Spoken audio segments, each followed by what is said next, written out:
Welcome to Everyday Happiness, where we create lasting happiness in 2 minutes a day through my signature method of intentional margins, creating harmony between your to-dos and your priorities, happiness science, and musings about life.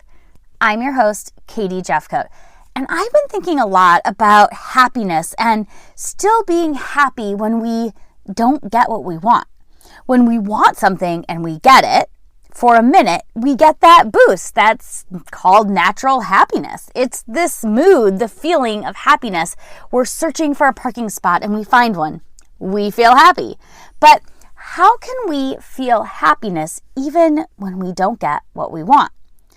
That's where Harvard psychologist Dr. Daniel Gilbert's research on synthetic happiness comes in. It's this idea that we can manufacture some of our own happiness. We don't have to wait for it to come to us like that perfect parking spot because, let's face it, the perfect parking spot may never show up for us today. So as Dr. Daniel Gilbert puts it, we have within us the capacity to manufacture the very commodity we are constantly chasing when we choose experience over materiality.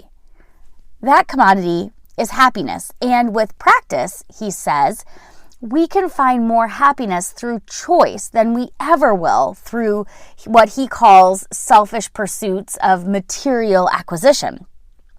This is where our frontal lobe part of our brain comes into play. This is the part of our brain that allows us humans to have reasoning, executive function skills, and even more mind-blowing is this part of our brain that allows us to experience things even before they're going to happen, or maybe never experiencing it at all.